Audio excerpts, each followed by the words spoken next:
बेटी, की हाल चाल बच्चा पार्टी। वेलकम टू अरे Rehan. This is doctor Shivani Bhargav, your biology educator. बच्चों, आप सबको पता है कि साइंटिस्ट के नाम से एक आधा क्वेश्चन नीट में जरूर देखने को मिल जाता है।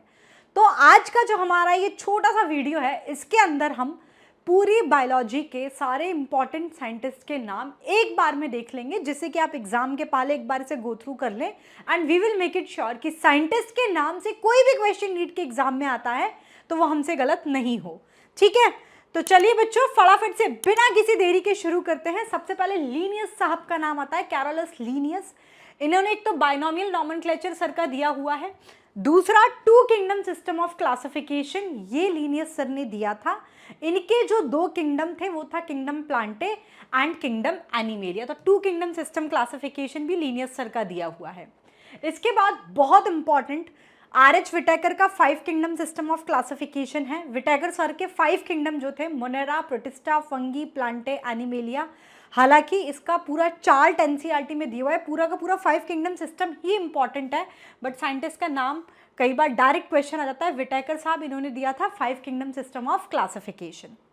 इसके बाद 5 किंगडम के बाद 6 किंगडम। 6 किंगडम 3 डोमेन में रखे थे, जो कि कार्ल वूस साहब का दिया हुआ है। 3 डोमेन बताए, ठीक है। 3 डोमेन के अंदर 6 किंगडम थे इसके, ठीक है। इन्होंने आर्कीबैक्टीरिया को एक अलग किंगडम बनाया, बाकी पूरे किंगडम वही थे जो विटेकर साहब के थे, that is the Monera, protista, fungi, Plantae and animalia. इसके बाद हीकल साहब की बात आती है। अर्नेस्ट हीकल साहब ने दिया 2 kingdom system of classification, Linnaeus sir ने दिया। 3 kingdom system of classification Haeckel साहब का दिया हुआ है। इनके अनुसार जो 3 किंगडम थे, प्रोटिस्टा, प्लांटे एंड एनिमेलिया, ये इनके 3 किंगडम थे अर्नेस्ट हीकल सर के, ठीक है। तो 2 किंगडम लीनियस साहब ने दिया, हीकल साहब ने दिया 3 kingdom, 5 kingdom R H. Whittaker sir का था, और 6 किंगडम 3 डोमेन थ्योरी ये कार्ल वूस साहब की दी हुई है, ठीक है। इसके बाद ये पंचन महेश्वरी के बारे में दे रखा है, popularise the use of embryological character in taxonomy, इन्होंने इसके लिए ये दिया हुआ था। फिर कैथरीन निसाउ, इन्होंने कर्ली टॉप वायरस को रिपोर्ट किया कि it spread through a plant via the food conducting और द फ्लोएम टिश्यू, ठीक है, ये इन्होंने बताया था।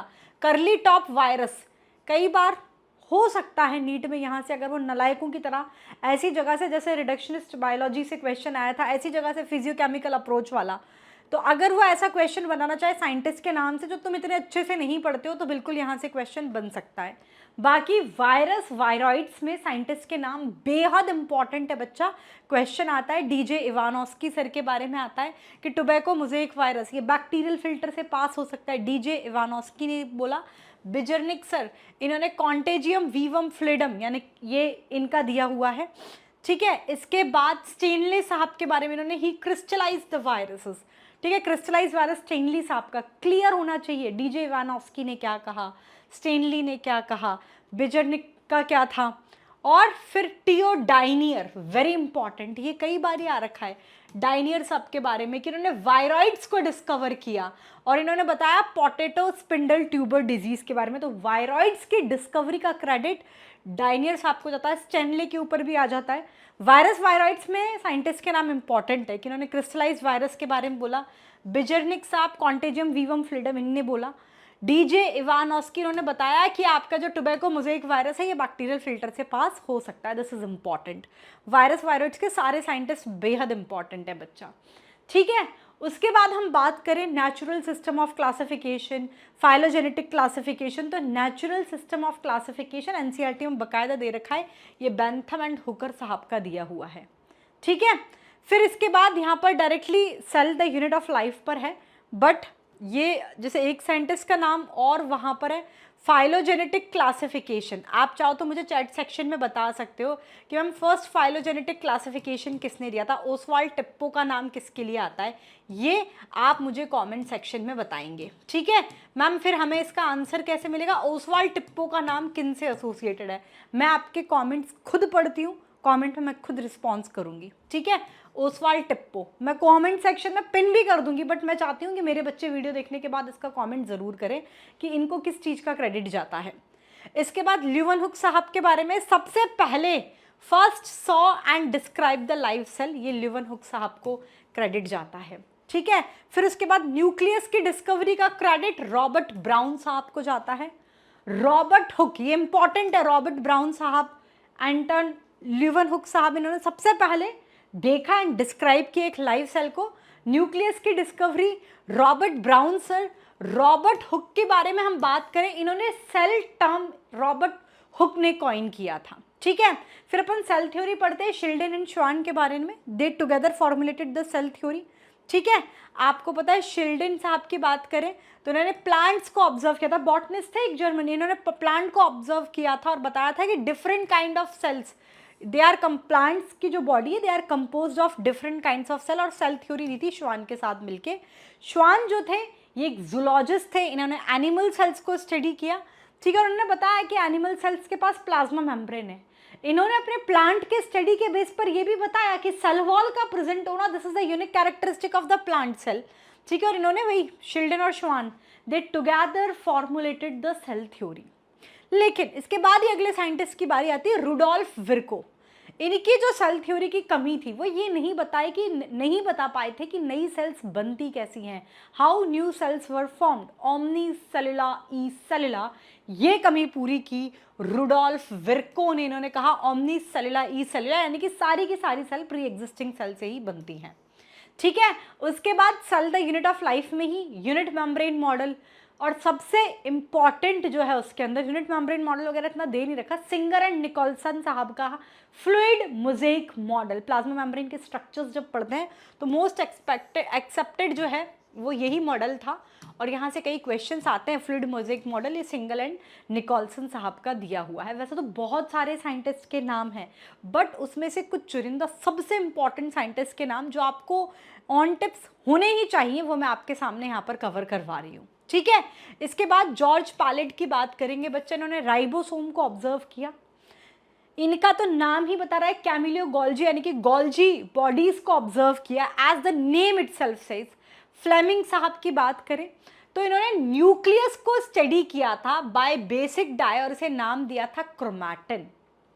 फिर अपन प्लांट फिजियोलॉजी फोटोसिंथेसिस में बहुत सारे एक्सपेरिमेंट्स हैं, जैसे जूलियस वॉन सैक के बारे में, इन्होंने हाइड्रोपोनिक्स टेक्निक को डेवलप किया था कि green plants are the site of photosynthesis in the plants. ये बताया कि ग्रीन पार्ट है वहीं पर फोटोसिंथेसिस होता है प्लांट्स के अंदर।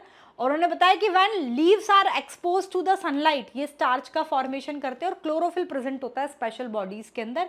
ये सब जूलियस वॉन सैक का दिया हुआ है, ठीक है। उसके बाद रूबिन सैमुअल मुजन and Ruben Hassid and Kamen इनका था, इन्होंने ये बताया था। मैं इसका एक साइंटिस्ट का नाम इसमें फिर भी थोड़ा सा मिसिंग है, मैं आपको बता दूं। अधिकतर जो क्वेश्चन आता है वो रूबिन, प्रोनाउंसिएशन आप इसका अलग अलग कर सकते हो, हैसिड एंड कैमिन, इनके नाम से आता है ये। इन्होंने ये बताया कि during the process of photosynthesis जो O2 इवोल्यूशन हो रहा है, it comes from water not from the CO2, ये पानी से निकलता है, it comes from the water not from the CO2। और इसके लिए रेडियो आइसोटॉपिक टेक्निक का इन्होंने इस्तेमाल किया था। इन्होंने रेडियो आइसोटॉपिक ऑक्सीजन O18 का इस्तेमाल किया था इसके लिए, ठीक है। तो इन्होंने क्या बताया रूबिन हैसिड एंड कैमिन ने कि during the process of photosynthesis जो O2 इवोल्यूशन होता है, it comes from water not from the CO2 using the radio isotopic technique, ठीक है। फिर प्रिस्ली साहब के बारे में दे रखा है।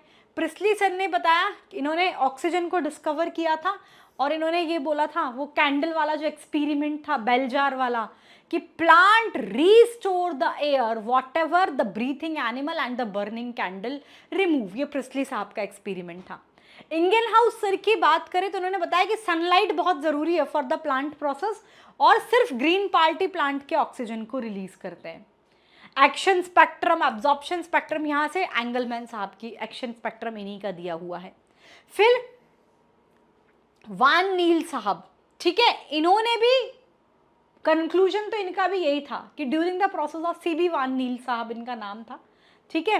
सीवी वान नील साहब ने भी कहा तो यही कि during the process of photosynthesis O2 evolution जो हो रहा है, it comes from the water not from the CO2, लेकिन इन्होंने H2S यूज किया था H2O की जगह पर, बस तरीका अलग था। रूबिन हैसिड एंड कैमिन और इनका वान नील साहब का दोनों का एक ही कंक्लूजन था, क्या, कि during the process of photosynthesis जो O2 इवोल्यूशन हो रहा है, it comes from water not from the CO2। बस दोनों के एक्सपेरिमेंट्स अलग थे। इन्होंने एक ने रेडियो आइसोटॉपिक टेक्निक O18 का इस्तेमाल किया था। वान नील साहब ने green and purple sulphur bacteria को स्टडी किया और उन्होंने बताया कि हाइड्रोजन फॉर्म है सूटेबल ऑक्सीडेबल डोनर जो CO2 को कार्बोहाइड्रेट में ये कर रहा है, ठीक है। फिर हैच एंड स्लैक पाथवे के बारे में आपको पता है, स्टैक नहीं है ये, hatch and slack typing mistake है बच्चा। Hatch and slack pathway, C4 pathway, Blackman reaction, law of limiting factor दिया इन्होंने, ठीक है। एम्बेडन मेयरहॉफ परनास पाथवे, इस पर भी स्पेलिंग मिस्टेक है, EMP पाथवे भी कहते हैं इनको, EMP पाथवे ग्लाइकोलाइसिस के लिए, ठीक है। चार्ल्स डार्विन और फ्रांसिस डार्विन, इन्होंने बच्चा बताया था, चार्ल्स डार्विन और फ्रांसिस डार्विन की बात करें कि कॉलियोप्टाइल की जो बेंडिंग है, coleoptile of canary grass phototropism, ये इनका दिया है। ऑक्सिन के डिस्कवरी का क्रेडिट इन्हीं को जाता है, ठीक है, ऑक्सिन के डिस्कवरी का क्रेडिट इन्हीं को जाता है। इसके बाद इन्होंने जैसे FW बेंट के बारे में दे रखा है कि इन्होंने ऑक्सिन को एक ऑट कॉलियोप्टाइल से आइसोलेट किया था। कुर्सोवा एंड स्वादा का नाम अपन देखते हैं। इन्होंने फुलिश सीडलिंग डिसीज जिब्रेलिन, इसके क्रेडिट है, इसके डिस्कवरी में क्रेडिट है। इन्होंने फुलिश सीडलिंग डिजीज को ऑब्जर्व किया जो एक फंगी करवाती है, that is the Gibberella fujikuroi. Gibberellin की डिस्कवरी का क्रेडिट यहाँ जाता है। स्कूज एंड मिलर साइटोकाइनिन की डिस्कवरी का क्रेडिट जाता है। कजिन्स, इनको आपका इथाइलिन के लिए देखो, कंफर्म दैट कि एक वॉलेटाइल सब्सटेंस रिलीज होता है पके हुए फल, राइपन ऑरेंज वगैरह से। अब ये जो वॉलेटाइल सब्सटेंस है ये स्पीड अप कर रहा है hasten the ripening of the unripened banana, ये कजन साहब ने कहा। बात करते हैं, आपने बिल्कुल एक्सपेरिमेंट आप लोगों ने देखा होगा कि कोई एक मान लो एक फल का टोकरी है जिसमें कोई फल सड़ गया, जिसे हम सड़गे कह रहे हैं, मतलब साइंटिफिक लैंग्वेज में अगर मैं बात करूँ तो यानी कि ओवर राइपन फ्रूट है। तो अगर वो खुद अगर वो उस बास्केट में से निकालना क्यों ज़रूरी है, क्योंकि वो बाकियों को भी ख़राब करना शुरू कर देता है। तो वो यही कह रहा है कि गैशियस PGR रिलीज हो रहा है उस ओवर राइपन फ्रूट से। सड़ना मतलब ओवर राइपन फ्रूट हमारे लिए, ठीक है। तो वो क्या करता है, जो दूसरे फ्रूट है उनके भी राइपनिंग को फास्टन अप कर देगा, उनको भी ख़राब करना शुरू कर देता है, ठीक है। मेंडल साहब फादर ऑफ जेनेटिक्स, ठीक है, इन्होंने इनहेरिटेंस लॉ वगैरह दिया। फादर ऑफ जेनेटिक्स कहते हैं इन्हें, मेंडल साहब फादर ऑफ जेनेटिक्स। फिर कुछ और नाम है इनके, पहले कुछ और नाम है father of genetics. Father of modern genetics कौन है, मैं यहाँ ऐड कर देती हूँ, आ जाओ, ठीक है। एक जाता है आपको बैटसन साहब को, बैटसन सर, इन्हें अपन फादर ऑफ मॉडर्न जेनेटिक्स कहते हैं, फादर ऑफ मॉडर्न जेनेटिक्स कहेंगे। और किसका नाम आता है बच्चा, father of experimental genetic, Morgan साहब, he is known as the father of experimental genetics. और बोलो, और कौन सा नाम याद आ रहा है, एक गैरेट सर का नाम पढ़ते हैं अपन, Garrod father of human and biochemical genetics, father of genetics में सारे साइंटिस्ट के नाम इंपॉर्टेंट है बेटा, क्वेश्चन आता है, father of human and biochemical genetics. सबसे पहला मेटाबॉलिक जेनेटिक डिसऑर्डर भी इन्हीं ने डिस्कवर किया था, फर्स्ट मेटाबॉलिक जेनेटिक डिसऑर्डर, ये भी इन्होंने दिया था, फर्स्ट मेटाबॉलिक जेनेटिक डिसऑर्डर, अल्कैप्टोन्यूरिया जिसे ब्लैक यूरिन डिजीज कहते हैं बेटा, ठीक है, वो भी इन्हीं ने डिस्कवर किया था, ठीक। उसके बाद पुनिट साहब का नाम आता है, ठीक है, ये ब्रिटिश जेनेटिस्ट थे, उन्होंने पुनिट स्क्वायर को ये किया था, ये नीट में ऑलरेडी पूछा जा चुका है, ठीक है। हुगो डिवरिस, कार्ल कॉरेंस, शेमार्क, इनको मेंडल साहब के वर्क को रीडिस्कवरी का क्रेडिट जाता है। सुट्टन एंड बोवरी इंपॉर्टेंट है, नीट में क्वेश्चन आता है बच्चा, सुट्टन एंड बोवरी से क्रोमोसोमल थ्योरी ऑफ इनहेरिटेंस इन्होंने दिया है, ठीक है, very important, very important. Next Morgan sir, linkage दिया है और मैंने आपको बताया फादर ऑफ एक्सपेरिमेंटल जेनेटिक्स है। स्टूडेंट, ये भी अभी नीट 2025 में ही शायद पूछा है, साल मेरे को कंफर्म नहीं, बट आई थिंक हाँ नीट 2025 का ही क्वेश्चन है, साल ऊपर नीचे हो सकता है, साल पर मट्टी, बट नीट में ऑलरेडी पूछा जा चुका है। मैपिंग ऑफ क्रोमोसोम इनका दिया हुआ है। हैंकिंग, इन्होंने एक्स बॉडी को डिस्कवर किया। फ्रेडरिक मिशर की DNA न्यूक्लियस के अंदर प्रेजेंट होता है एज एन एसिटिक सब्सटेंस, इसे न्यूक्लिन कहते हैं, ये मिशर साहब ने कहा। वॉटसन एंड क्रिक, ये भी कई बार क्वेश्चन आता है, double helix model for the DNA, ये वॉटसन एंड क्रिक साहब का दिया हुआ है। ये Alfred Sturtevant mapping of chromosome discuss, अच्छा ये दोबारा आ गया क्या, विल्किंस एंड फ्रैंकलिन याद रखना, इन्होंने एक्सरे डिफ्रैक्शन टेक्निक को यूज किया था टू स्टडी द डीएनए, ये भी इंपॉर्टेंट है, ठीक है। छगास रूल ऑफ इक्विवेलेंसी पता है, amount of purine is always equals to the amount of pyrimidine in nitrogen base and it is applicable for the DNA only, ठीक है। तो प्यूरिन, अमाउंट ऑफ पायरिमिडिन बराबर है, प्यूरिन यानी कि adenine plus guanine is equals to thymine plus cytosine, यानी कि मैं ये भी लिख सकती हूँ adenine plus guanine upon thymine plus cytosine is equals to 1, correct. Numerator denominator बराबर होंगे तो 1 आएगा।